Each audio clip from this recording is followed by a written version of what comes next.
Hai,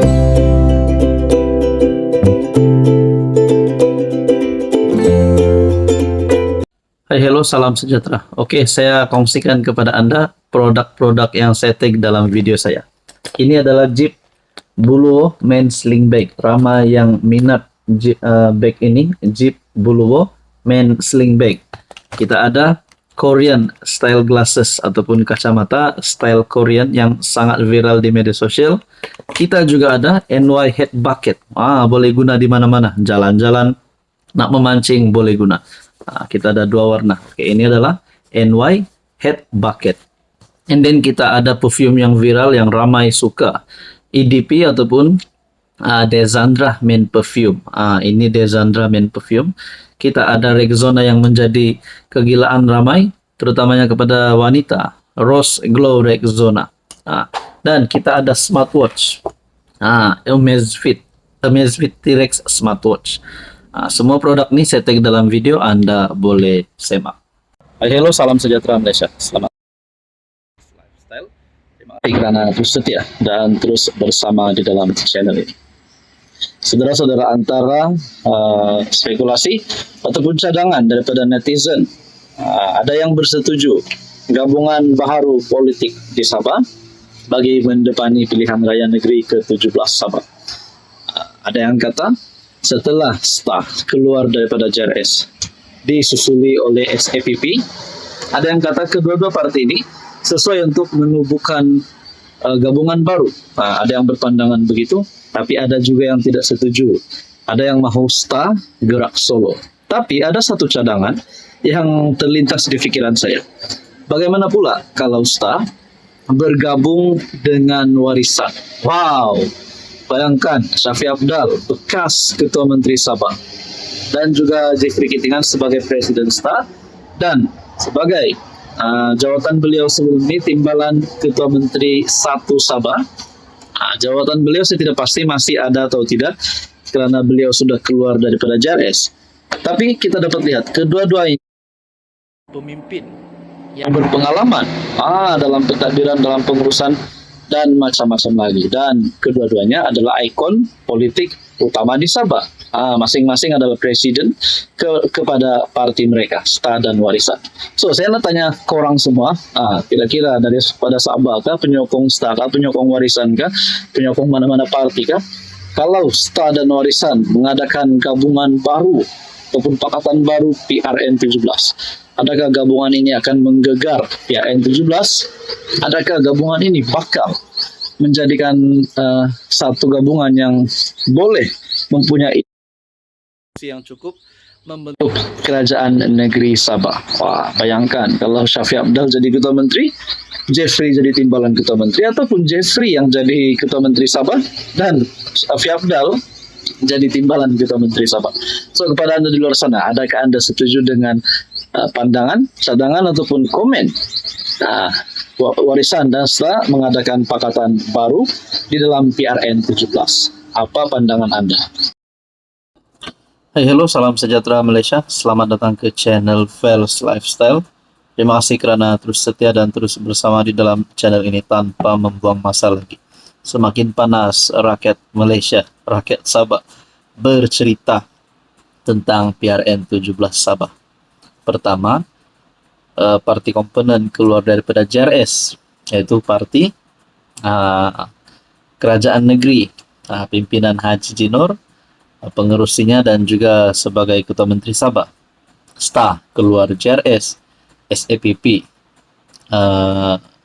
menyusul. Dan bila ini berlaku kepada JRS, ada yang kata kalau begini bukan DUN Sabah yang bubar, JRS yang bubar dulu. Nah, saudara-saudara, selain daripada itu, persoalan seterusnya pula berkaitan dengan PRN, tarik. Kita lihat ada poster palsu, kita lihat ada message daripada WhatsApp yang tular. Mereka kata akan bubar pada 3 Oktober, tapi sudah limpas 3 Oktober belum bubar pun. Nah, yang penting Ketua Menteri sudah umum, pembubaran DUN Sabah adalah sebelum 11 November.